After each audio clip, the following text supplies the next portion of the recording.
Welcome back to the channel for Christmasing. I'm Gina Loves Christmas. You are at Christmas or University, the Brick Mantle Edition. What does that mean? I have so many questions. Gina, the back of my wall is brick.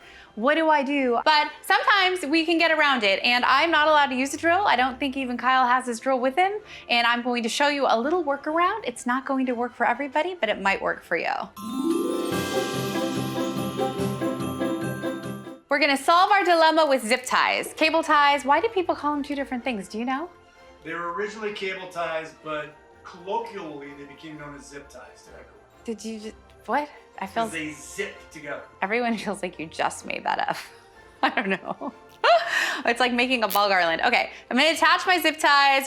So this is a railroad tie. If it was in my house, even here, if we weren't showing you how to problem solve in a way that didn't require my staple gun, I would just say just staple it, because it's already rustic. It doesn't matter if there's a few extra holes in it. Nobody's ever going to know. But in this scenario, I know you really want like something else, and so that you can, if you don't have, Gina, you could have just gotten a really long zip/cable tie, but we didn't have that with us, and you have to work with what you got. Use your resources. We had smaller ones, and I connected them. Did you know you could do that? Maybe you did. Maybe you're like, Gina, wow us, and I'm like, I'll try again, hold on. So I did a little investigating, and by investigating, I just stuck my finger, I stuck my finger here and here, and when I did that, I saw that you could go all the way through. Like there's a little seam situation. And I thought, what if, I'm gonna pull it really hard. What if I could attach my garland that way? And I think I can. So that's what I'm going to do. Also, you always have to trim the little edges. You do have to do it because you're a Christmaser, and that's what Christmasers do. Now, it's Gina approved. If there was a problem, I'll solve it with some zip ties. That's how I would solve pretty much almost anything. I ran them down behind because there was a little seam. We went close so you could see it between the brick. And I'm going to just see if this works. Now, if it falls, it was a good idea. But if it doesn't fall, genius. Gina, yes. We're working on that one. Okay. It is a little tricky to do alone because you need to measure out your garland and figure really how you want it on there. So give me a second. If this is uneven, we're gonna go with it. It was the style, it's what we're doing. Okay, am I good? I'm cutting, making it clean. It's JLC way. Look at that, hiding the zips, getting it done. Just a girl doing her own thing all by herself.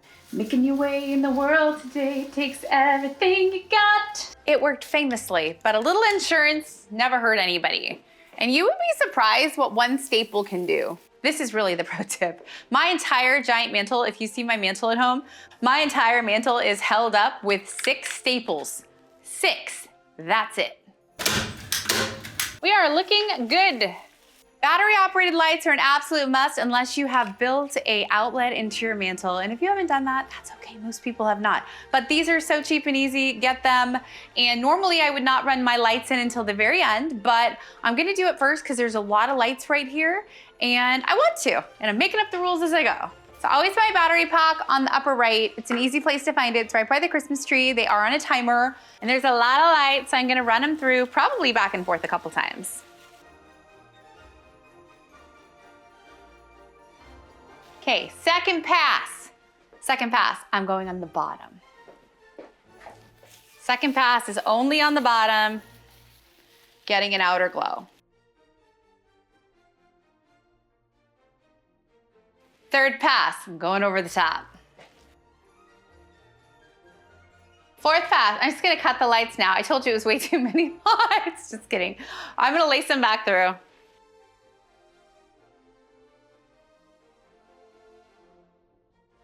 All right, does it look well lit? I'm sure it does, there's so many lights on it. I'm gonna bring in my statement item. I have a statement item because this was the his and hers tree.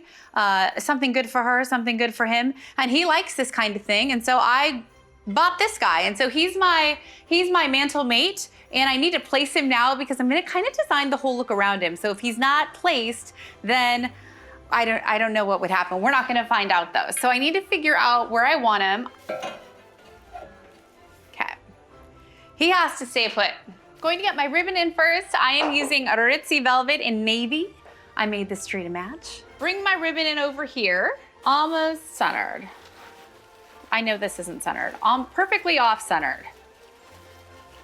And I'm wrapping, I made my bow, my single loop, and I just wrapped it around one piece of the base garland, deep into the heart of the base garland. So she's really in there and already has all this beautiful body. When we're working on a mantle, we want all the decor to kind of come off the mantle. We want it to be tight and secure. That's why getting the base garland secure is so important. And now I'm gonna build with lighter weight items that are going to basically come off. So if you were to look at the mantle from the side, she would just look like a three-dimensional piece of art. I'm not putting anything heavy on. I will use heavier items, but I'm going to like run them over the side. I just decided I was going to do that. Bring my ribbon back and right into the heart, right into the very heart of the garland. All ribbon wants to perform a little bit differently when it's put somewhere, and I like to just watch it and see what it's going to do. So if it looked like that was taking me a little longer than normal, I was just waiting to see what was gonna happen. Just like you, we were waiting together. Gonna make sure this part comes over. I feel like that looks really pretty. I don't know, I have a lot, there's gonna be a lot going on here. I'm gonna wait on the rest of the ribbon. At the end of my 2.5 inch velvet, this is what I used on the tree, and I'm going to create a double and go in and just mimic the same thing. I'm using the burgundy really to make the blue pop. Another color that would have been beautiful would have been our champagne glitter, our platinum glitter magic. Champagne glitter magic, platinum glitter magic, they're saying this the same. That would have been stunning. We're creating art when ribboning. So nothing I do right now is going to be maybe the same as you've ever seen it before. We are creating something totally different and unique every time. So why did I just cut my ribbon randomly? Because I felt like it. I cut it because I'd like to see it come down here, and it was attached to the roll, so that wasn't going to happen. So I'm going to bring it through. Whoa, looks so pretty. Oh, I love that, I love it. Okay. So I pulled the ribbon up and I have it coming through. I gave it a little more tension. It's doing something pretty here. This is lovely. And truly, I do believe it is enough ribbon. I have these gorgeous pine cones. These are another statement item. I have them in the tree. And I thought it might be really fun to have them kind of growing off the mantle. I'm going to attach them, and I want it to teeter a little bit. Like I'm creating some more height. I want there to feel like there's a lot of these. So I'm gonna create, almost like if they were a ball garland, I'm gonna create like a trickling down situation. So the pine cone came with a big loop, and that big loop did not serve me whatsoever. So I tied 2 knots, created a smaller loop, and then I run my wire through it. And then it is an ornament that will attach way closer than this big loop. I didn't cut the loop off because if this ripped or broke, then I'd lose my ornament. So I left it. I often do cut it, but not with something this large. So I'm still continuing that little look of trying to create something that looks growing out of the mantle. Christmasers, I just saw the monitor and saw what you are seeing. Wow, that is vibrant and gorgeous. I knew it's pretty, but gosh.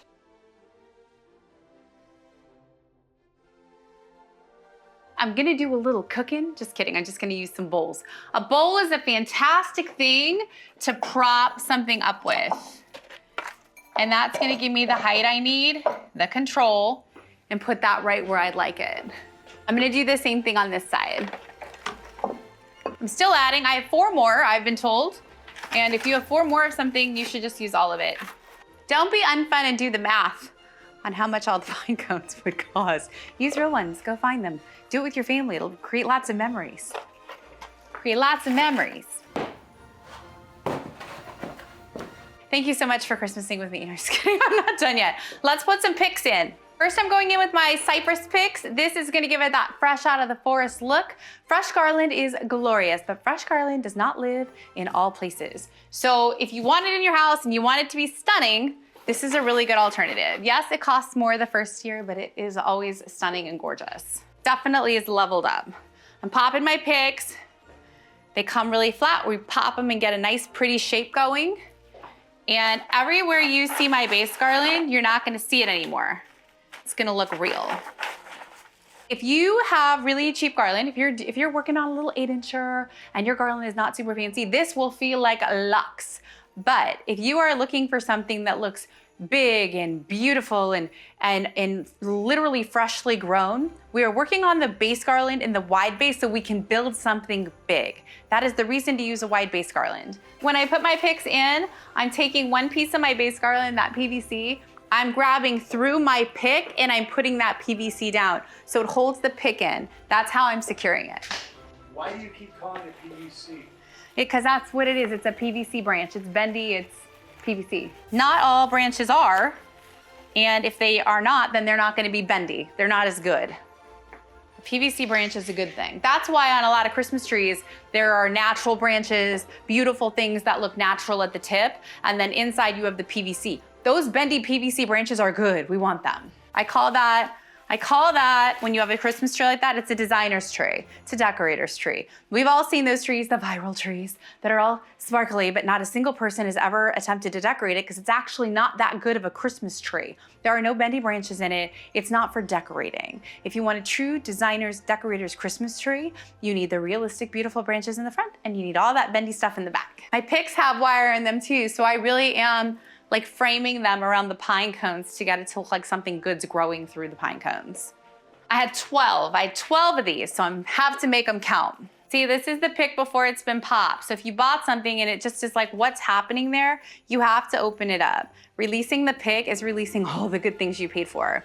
Even if you're working on something that's not very expensive, everything needs to be. It's like fluffy the pick. It's exactly what it is. Good job, Kyle.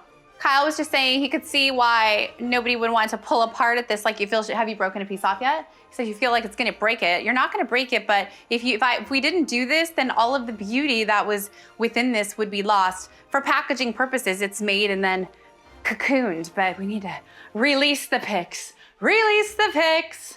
Okay, I only have 3 left, so I'm going to cheat them up to the heart of the base garland. I'm cheating them down just like this because I want this beautiful texture to continue under the garland. Next, I'm going in with this Douglas fir pick. I love this pick because it looks so realistic, but it also has this little like coppery detail in the inner parts of the pick. The coppery detail actually does make it look very real. Like if you bought a real Christmas tree and just parts of it were a little burned, the pick has that. Why would you want to buy a pick that looked a little burned? Because it's gonna make your garland look even more real, realistic. It also picks up on all of the copper in my pine cones. Can you see it? Can you see it? Anywhere where I can see the original base garland is getting a pick. How many picks do you need? I had about 12 of these too. So the garland's 9 feet and I'm using about 24 picks. Mine will obviously be excessive. That's okay. Gosh, these are bringing out all of the beautiful colors and the brick. We needed these. We needed them. Picks are expensive. It's an investment. Like if you're investing in an heirloom ornament or you're investing in heirloom ribbon, the misconception about like picks are so expensive. Do you know they look the same like year after year? I have picks that I've been using for 28 years.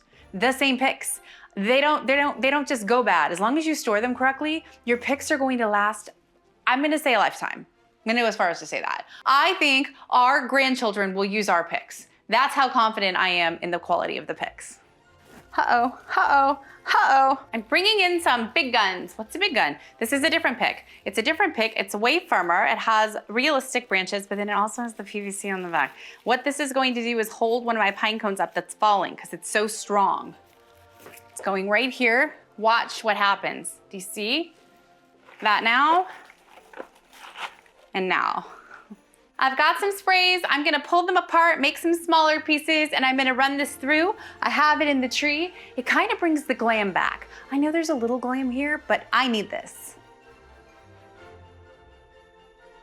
Feathers, I have 9 of them. These are going in next. Gonna tie in my tree, bring my whole theme to life. Also has more copper, bringing the bricks in, really completing the design, the feathers. And these weigh literally nothing, so I'm just gonna pop them in. And I don't think they're gonna go anywhere. I only needed 4 feathers. Lucky me, I have more for later. I added a giant ornament because I liked it. And well, I'm never gonna change the things I like. So I love it, I'm adding it in there. I'm giving it a little bow top. I'm just adding something oversized and ridiculous because that's what I like. Adorable. Adorable. I honestly didn't know exactly what fine line we were gonna walk together when I started, but I really think it's a fun time. Yes, it's over the top. It's a display piece. That's okay. It doesn't really matter how big your Christmas is. It matters how big your Christmas spirit is. Thank you for Christmasing with me today.